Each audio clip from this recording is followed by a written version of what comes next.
Welcome to Tech Talent Today, where IT leaders share their tough challenges, creative solutions, and latest insights.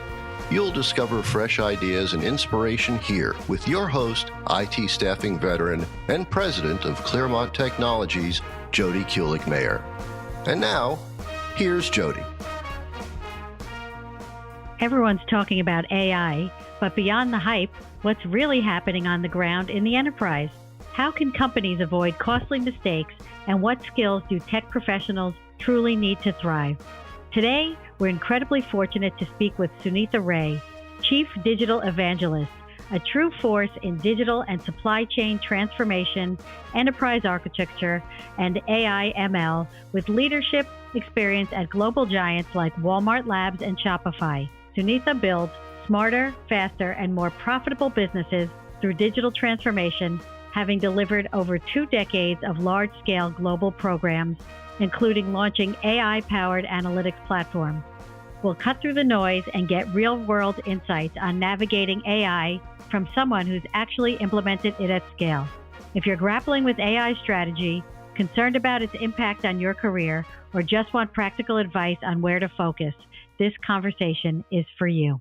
Sunitha, welcome to Tech Talent Today. Thanks for having me. It's a lovely morning, bright and sunny in New York City. Right? This is the first thing on a Monday. We're just diving right into it. So you've been on the front lines of AI implementation at companies like Walmart, SharkNinja, and Shopify. What's the biggest gap between AI hype and AI reality that you're seeing in the enterprise world? AI is kind of the hot topic today. Everybody's talking about it. And when everyone's talking about it, there is obviously a little bit of a hype. We are experiencing a hype cycle, but I am also very excited about AI. I think after the internet, this is the greatest technological breakthrough we have seen today in tech. However, AI is not a magic bullet. I know people think it can do everything. It can replace humans. It's a magic bullet. But the reality is that the adoption of AI is relatively slow. It's still not been integrated universally. Technology still has to mature. I mean, there are some exciting developments recently, like the Model Context Protocol by Anthropic. But we are still just scratching the surface. So while there is a hype, and I think people are very invested and people have poured billions into AI, we still have to see the outcome and the ROI from it. So there would be a little bit of a slump, I think, over the next couple of years till the technology really matures. But I think it's going to be an exciting trajectory. Right. So what kind of projects are you seeing going forward with AI? Right now, we are just seeing very tactical, operational projects. So you have strategic, you have operational, and then tactical. So right now, we are still very tactical.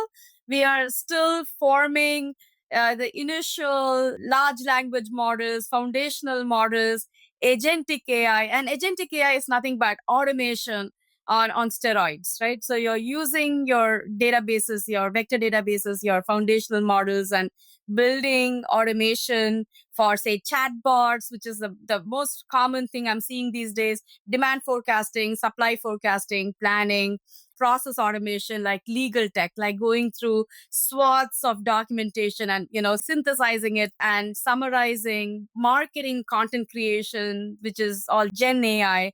And then the traditional AI side, like I said, demand forecasting, network design, and supply chain process automation are some of the most useful cases I'm seeing today. But again, they're very operational and tactical. Right. I think this is a good point to maybe go over some of the terms so everyone's on the same page, right? Because we have Gen AI, agentic AI, traditional AI.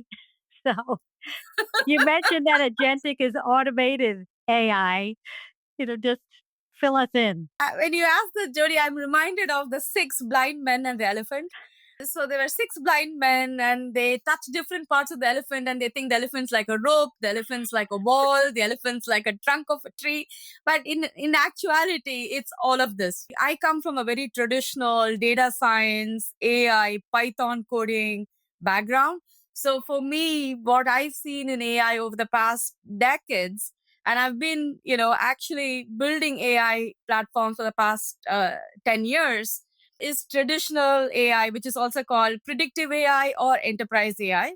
Now, the glitzy, sexy new flavor or avatar of AI is Gen AI. So, to define enterprise AI, it's been around for decades.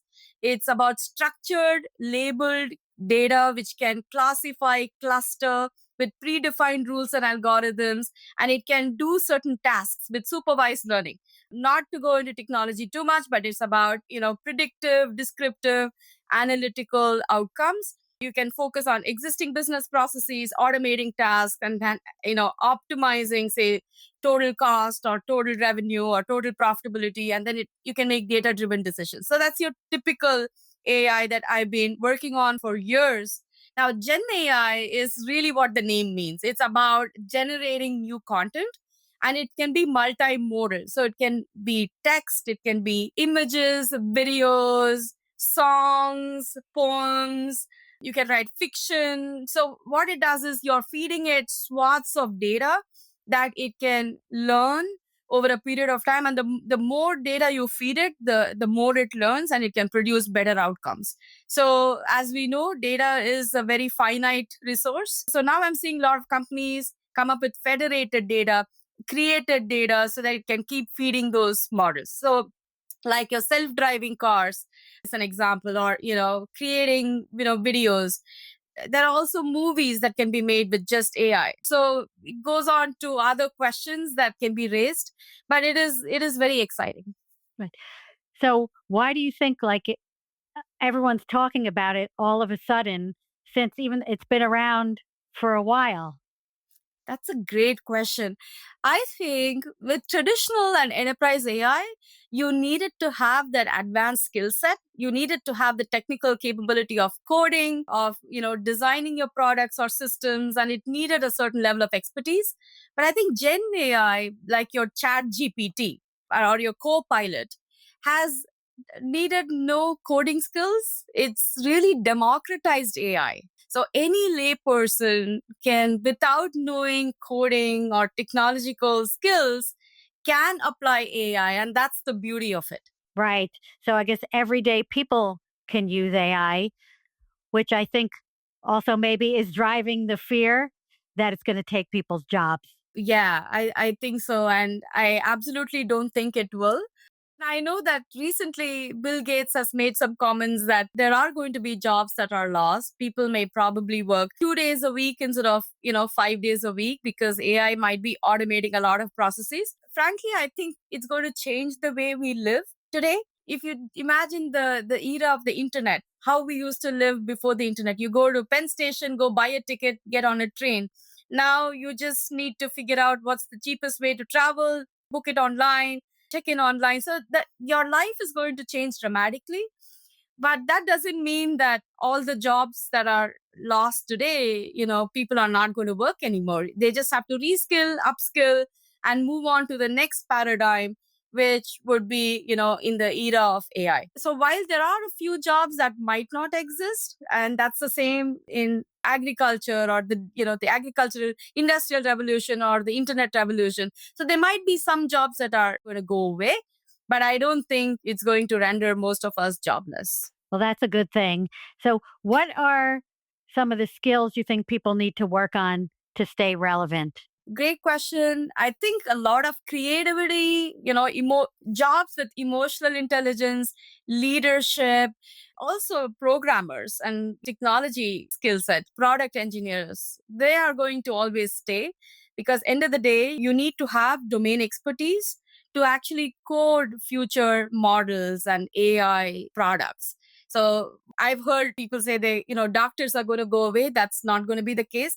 Maybe we can have robotic surgeries in the future, but in end of the day, you just can't not supervise the AI. It still needs instructions from humans. End of the day, we created it, we have to maintain it, and we got to drive it forward in the future. Right. So, those instructions are entered through prompt engineering. Is that how? Prompt engineering is a new role. Yeah, that's a new role that's come in, and the better you are at prompt engineering, the better output you're going to get. Of course, not to mention the data, right? Ultimately, it's about the data quality. I think the biggest problem in AI today is data. or the lack of it, or the quality of it, or just the need for more data that's representative of all of the population to actually train your models, Right. which means every use case, every edge case. So it's getting the data and also the quality of the data. Absolutely. It's a quality of the data. It's about figuring out every scenario that exists so that the AI model can be trained on those scenarios to make autonomous decisions. Right. So I recently read the S&P Global Market Intelligence report that showed 42% of businesses are scraping some of their AI initiatives this year, and that's up from just 17% last year. So, what do you think it is that's preventing these companies from getting it AI off the ground? I mean, is the data a part of it? That's what made me think of asking the question. That's a great question, Jody. And I'm a little surprised that it's gone up so much. Last year, it was just 17% of AI projects that failed. And I think that's because it was just initial stages of use cases or pilots or, foundational models. But this year, it's gone up. And the reason is that for the most part, what I'm finding talking to coworkers, companies, clients that I've worked with is most of the time it's lack of a clear strategy, and the use cases that were selected has to be aligned with your business outcomes, and it has to be scalable. So once you're spending millions implementing pilots, how do you scale up so you can cover your entire business, right? So a great example would be Walmart. When we started developing a product based on AI for a product information management, Walmart really went on to selecting the best categories to pilot the solution on. Then they opened it out to the 27 universal categories. So it was very strategically made roadmap that they thought of right at the beginning. And that I think is a critical success factor. Again, data privacy and security issues is kind of a big deal.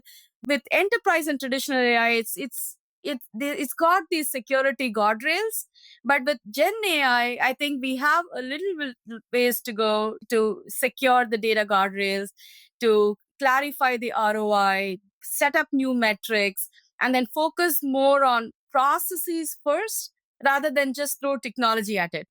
Right. So a lot of people think, oh, we'll just throw AI at this and it's going to solve the problem, but it won't unless you are able to streamline the workflow, redesign some processes, and then figure out where can AI actually help, because there is really no one size fits all. Right. So, what's the most common mistake you see companies making when they first dive into AI? Great question. Again, I think it would be lack of a vision, business alignment, workforce reskilling, workforce training. A lot of times it's all about the people. People make the magic happen. People don't believe in it. It's not going to work. It's going to fail. So it's about making people believers. And that really means instilling trust and aligning them prior to starting. And this goes for any program, right? Whether it's AI or not AI. But I think workforce training, setting the organization up for success, laying the right foundation. So have the right use cases in place, have a vision roadmap, and then get your data absolutely high quality, hygienize it as much as possible before you start.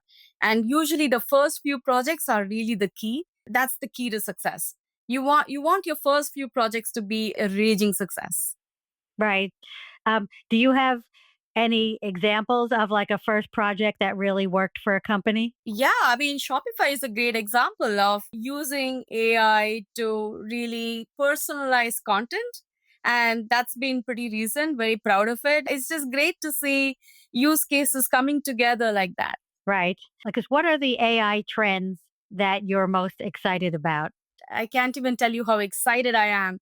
We had just scratched the surface of AI. I think we still have 90% ways to go. So we are just, the 8 to 10% of AI innovation today. Just like how we had Internet of Things, like when the internet era started maturing, I think we are going to have an internet or a network of agents. And then maybe a mesh of enterprise and traditional AI with Gen AI. It's happening slowly. And then you have your quantum computing with AI. These are kind of some of the initiatives that's going to really make AI transformative rather than just tactical or operational. How do you think people should set themselves up for success in this AI era? Wow, that's a very profound question. I think people should do what they love, right? That's kind of what I believe. You have to be passionate about what you do. You have to love what you do. If you love what you do, then you're going to get really deep in your field of expertise, whether you want to be a doctor or an architect, a software programmer, or a traveler, or a cook, or an artist.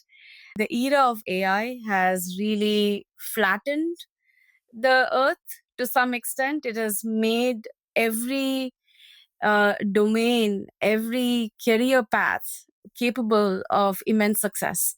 The sky is the limit in terms of creativity.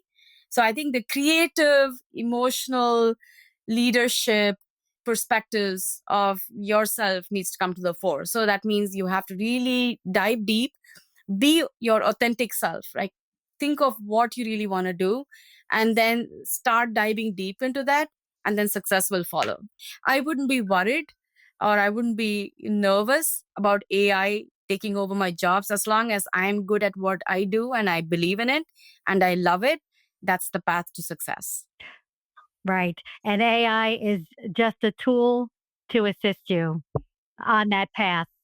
It is. And I think it's going to be a way of life, in a sense. That doesn't mean that, we are going to change it doesn't mean that our skills are going to go away. Some skills might, but we need to, think about how to maximize our potential in the new era.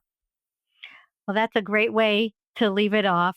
Sunitha, it's been such a pleasure speaking with you and diving deep about AI. Thank you, Jody. It's always a pleasure talking to you.